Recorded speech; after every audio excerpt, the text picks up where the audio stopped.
1893 को दिया, तीसरा भाषण 16 सितंबर 1893 को दिया, चौथा भाषण 19 सितंबर 1893 को दिया, अंतिम भाषण 27 सितंबर 1893 को देकर के जब नीचे उतरे तो पूरी दुनिया स्वामी विवेकानंद के पीछे चल रही थी। मेरे कार्यकर्ता मित्रों, मेरे भारत माता के वीर सपूतों, अगर आपकी भुजाओं में भारत माता का खून बहता है, अगर अपने आप को भारत माता की सच्ची संतान कहते हो, तो मैं आपको याद दिलाना चाहता हूं, भारत ने बहुत कुछ देखा है मेरे मित्रों। वो कत्लेआम भी देखा है, 1905 का बंग भंग आंदोलन देखा है, 1906 की मुस्लिम लीग की स्थापना देखी है, 1912 और 13 का वो आंदोलन भी देखा है, 13 अप्रैल 1919 का जलियांवाला बाग का कांड देखा है, 1921 का असहयोग आंदोलन देखा है, 1922 का चौरी चौरा कांड देखा है, 1925 का काकोरी कांड देखा है, 1929 की पूर्ण स्वराज की घोषणा देखी है, 1930 का नमक आंदोलन देखा है, 1932 का इरविन समझौता भी देखा है, 1934 में P for Punjab, A for Afghanistan, S for Sindh, तान फॉर बलूचिस्तान को मिला करके पाकिस्तान के नक्शे को भी देखा है। 1940 में कह दिया गया इसके नीचे कोई समझौता नहीं होगा। 1942 का भारत छोड़ो आंदोलन, 1945 की बंगाल की सीधी कार्रवाई। लेकिन मेरे राजगढ़ के लोकसभा के वीर सपूतों, हम जिस माँ की आजादी की लड़ाई लड़ रहे थे, वह मेरी माँ एक दिन बाद आजाद होती है, उसके एक दिन पहले मेरी माँ का बंटवारा हो जाता है। 14 अगस्त 1947 को पाकिस्तान बनता है और 15 अगस्त 1947 को भारत माता को आजादी मिलती है। आजाद भारत की क्या दुर्दशा बनाई है, हमारे रामेश्वर जी भी बता रहे थे। मेरे कार्यकर्ता मित्रों, 1 जनवरी 1948 को सीज फायर होता है, 72,400 वर्ग किलोमीटर जमीन कट करके पाकिस्तान के कब्जे में चली जाती है, जिसको आप पीओके कहते हो, पाक अधिकृत कश्मीर कहते हो। मैं आप सबसे कहना चाहता हूं, यहां बैठे हुए लोग अपने घर पे जाना और अपने गूगल को खोलना और पूछना, हे गूगल बाबा, जब आजादी मिली थी तो भारत और पाकिस्तान के बीच में कौन सी रेखा खींची गई थी? एक बार पूछना, गूगल बाबा बताएंगे कि भारत और पाकिस्तान के बीच में रेड क्लिफ रेखा खींची गई थी। फिर से पूछना, ए गूगल बाबा, आज की तारीख में अब वहां कौन सी रेखा है? तो गूगल बाबा कहेंगे अब वहां पर एलओसी है, लाइन ऑफ कंट्रोल है। फिर पूछना, ए गूगल बाबा, ये मेरी लाइन को किसने मिटाया? तो गूगल बाबा कहेंगे इन्हीं कांग्रेसियों के कारण से हमारी लाइन मिट गई थी। एक बार पूछना, ए गूगल बाबा, मेरी लाइन मिटने के बाद वहां पर कितनी जमीन चली गई? तो गूगल बाबा कहेंगे 72,400 वर्ग किलोमीटर जमीन कट करके पाकिस्तान के कब्जे में चली गई। क्या ब्यावर के वीर सपूतों, बदला लेने का अवसर नहीं आया है? आप जानते हो मेरी रेड क्लिफ रेखा चली गई, कोई माई का लाल चर्चा नहीं करता है। अगर कोई कांग्रेसी मिले उससे पूछना मेरी रेड क्लिफ रेखा कहां गई। एक बार पूछना धारा 370 क्यों लगाई गई। एक बार पूछना 35 क्यों लगाई गई। एक बार कोई कांग्रेसी मिले तो उससे पूछना कि लियाकत समझौता में बहुत सारा पैसा पाकिस्तान को क्यों दिया गया। एक बार पूछना सिंधु नदी के जल के बंटवारे में 2/3 से ज्यादा पानी पाकिस्तान को क्यों दिया गया।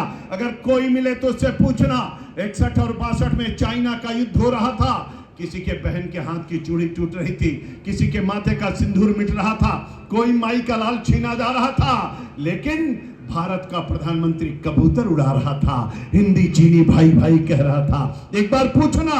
और ब्यावर के लोगों, अगर कबूतर उड़ाता हुआ नेहरू का चित्र देखना हो तो आप पटना चले जाना, रेलवे स्टेशन से बाहर निकलोगे, नेहरू जी कबूतर उड़ाते हुए आपको मिल जाएंगे। हिंदी चीनी भाई भाई कर रहे थे और मेरी माँ का एक बार फिर से बंटवारा हो गया। मैं ज्यादा विस्तार से नहीं कहना चाहता हूं, लेकिन इस भारत को कई बार बांटने का काम इन कांग्रेसियों ने किया है। मेरे मित्रों, आपने तो खुश देखा है पूरे भारत को तबाह करने वाले लोग 25 जून 1975 को इमरजेंसी कैसे लागू किया, आप सबको पता है। वो दिन और वो तारीख है। भारत को आतंकवाद में कैसे झोंका, नक्सलवाद कहां से आया, भिंडरवाला कहां से पैदा हुआ, अल्फा कहां से आया, उल्फा कहां से आया, मेरी मां का बंटवारा कैसे हुआ। और इसलिए मैं आपका आह्वान करने के लिए आया हूं, अगर आपकी भुजाओं में भारत माता का खून बहता है, अगर सवेरे उठ करके दोनों हाथ का दर्शन करते हुए कराग्रे बस्ते लक्ष्मी करमूलम तु सरस्वती कर मध्य तु गोविंदा प्रभात कर दर्शन बोलते हो, अगर दातुम करते समय आयुर्बल में शोभचा प्रजा प्रसून बसूनिचा ब्रह्मा पराज्ञा च मेघाम चातम न दे वनस्पति दे का पाठ करते हो, अगर आप लोग आप लोग धरती पर पैर रखने से पहले समुद्र बसे देवी पर्वत स्तरा मंडले विश्वपत्नी नमस्तुभ्यं पाद तत्पर चमश में कहते हो। अगर आप लोग स्नान करते समय गंगा सिंधु सरस्वती चाहे यमुना गोदावरी नर्मदा सिंधु कावेरी जलस्मिन सन्निधि का पाठ करते हो, अगर स्नान करके निकलते हो, भगवान सूर्य को प्रणाम करते हो, बोलते हो आदि देव नमस्तुभ्यं प्रतिदिवं भास्कर दिवाकर नमस्तुभ्यं प्रभाकर नमोस्तुते कहते हो।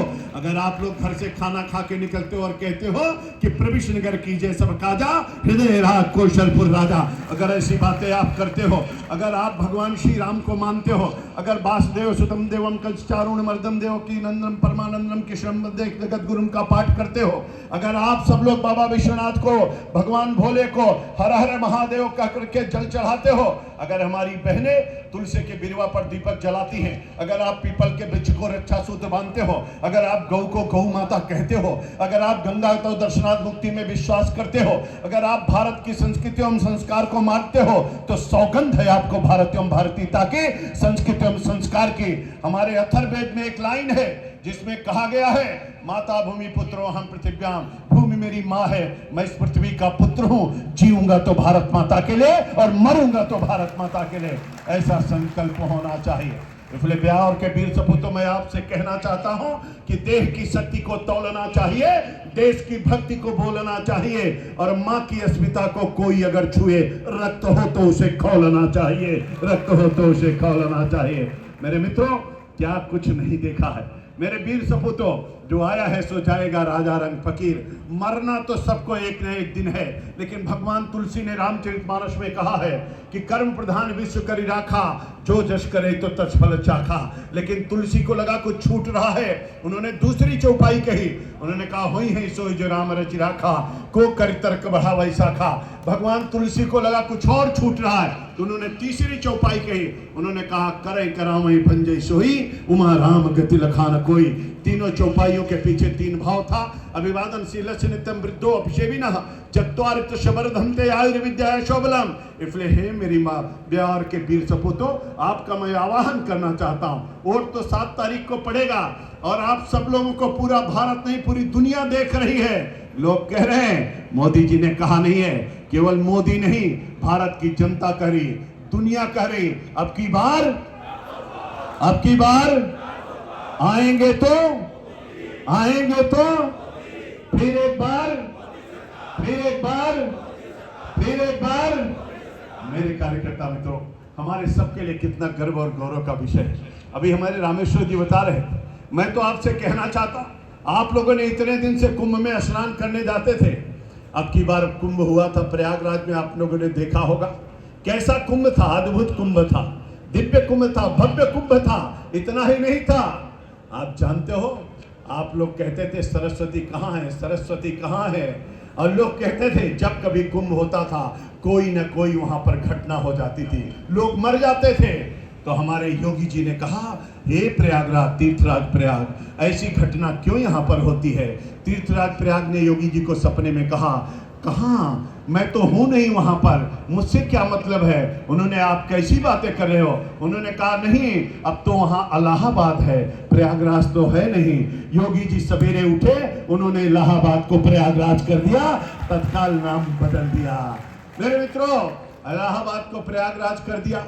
उसके बाद फिर उन्होंने कहा कि अब उसके बाद सरस्वती माई कहाँ है? तो किले में देखा गया कि सरस्वती कूप है, बरसों से बंद है, अकबर के जमाने में बंद था, उसको खुलवाने का काम मोदी और योगी जी ने किया। उसके बाद लोगों ने कहा बट वृक्ष कहाँ है? तो उस बट वृक्ष का दर्शन करने का भी काम मोदी और योगी के आदेश पर कुंभ में हो गया। मेरे मित्रों, इलाहाबाद को प्रयागराज कर दिया। और इसी तरीके से भगवान श्री राम ने कहा मंदिर कैसे बनेगा? योगी जी ने कहा मंदिर कैसे बनेगा? उन्होंने कहा मेरी अयोध्या तो है नहीं, वहां तो फैजाबाद हो गया है, अब फैजाबाद में हम तो रहेंगे नहीं।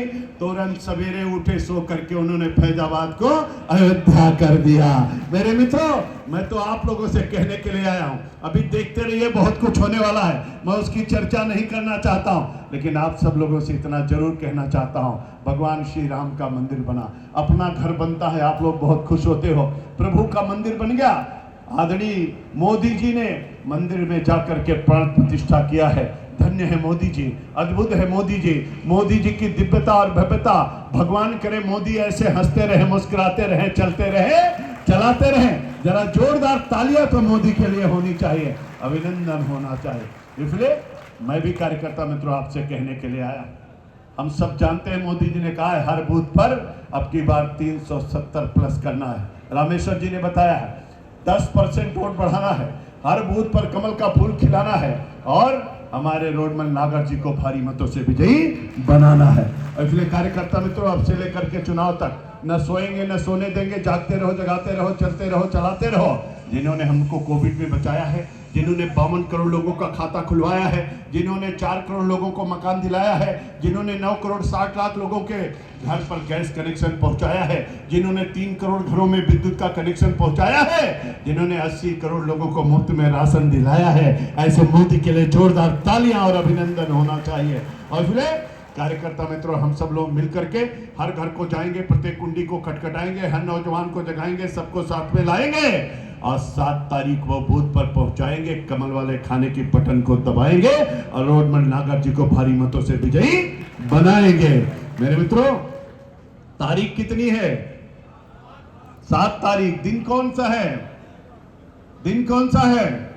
मंगलवार। अब देखो मंगल ही मंगल सब होने वाला है। और मित्रों 7 तारीख है। आप जानते हो सूर्य के रथ में घोड़े भी 7 हैं, समुद्र में तल जो है वो भी 7 है, नदियां भी 7 हैं, ऋषि भी 7 हैं, शादी के समय फेरे भी 7 ही होते हैं। और इसलिए 7 चलने का इरादा जब जमा हो जाएगा, आदमी मिले आदमी का कारवां बन जाएगा। तू किसी के पांव के नीचे तो रख थोड़ी जमीन, तू भी नजरों में किसी के आसमां बन जाएगा। और इसलिए जोरदारी से संकल्प के साथ जयकारा लगाइए और पूरे संकल्प के साथ जाइए।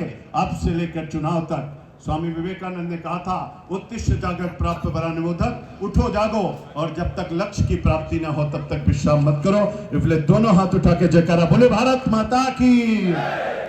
अभी रामेश्वर जी ने बताया पंजा नहीं दिखाना है, पंजा ने कर दिया भारत को गंजा।